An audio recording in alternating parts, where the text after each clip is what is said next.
death! Hooray! If you're a Marvel cynic, you might be tempted to sneer at the idea of the studio suddenly getting all trigger-happy and killing off characters left, right, and center, but it's important to remember that the end of Phase 3 sees the culmination of the biggest comic book film event ever. And Infinity War wouldn't exactly be much of a war if there weren't any casualties, eh? Civil War. As such, I'm Ben from What Culture, and here are 10 Marvel characters who will die before the end of Phase 3. Number 10. Yondu.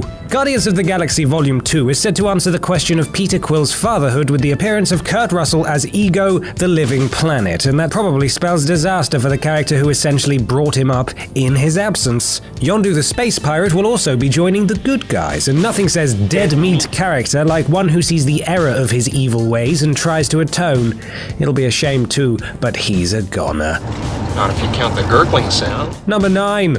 Ulysses Klaue. Having first appeared in Avengers Age of Ultron, Andy Serkis's vibranium-loving rascal Ulysses Klaue is set to return as a secondary villain in Black Panther. And if Marvel's track record is anything to go by, that means he will star in the opening sequence like Crossbones and Baron von Strucker and be all killed up unceremoniously early. If by some miracle he makes it past Act 1, he's not going to buck the trend and appear in multiple Panther movies, so consider him dead as f***.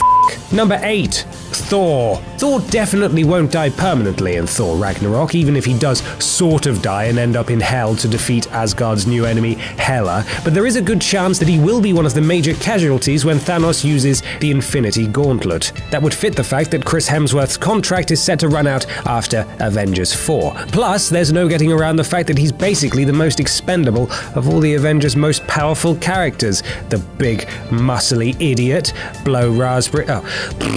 Number 7. Nick Fury. Or is it actually pronounced furry? He might have put the team together, but since Nick Fury went underground after his death in The Winter Soldier, he's done precious little to suggest he's really necessary anymore. In fact, rather ironically, his death would be symbolically useful for bringing the Avengers back together, just as Coulson's was in the first Avengers. And it's not like Marvel needs to go on spending massive #Sam Jackson wages for a glorified cameo every few years. Number 6.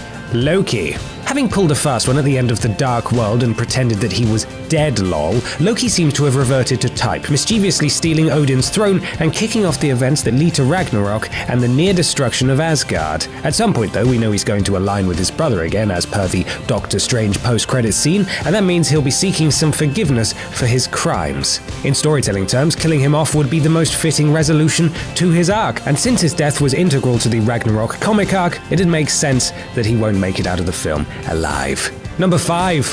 Hawkeye.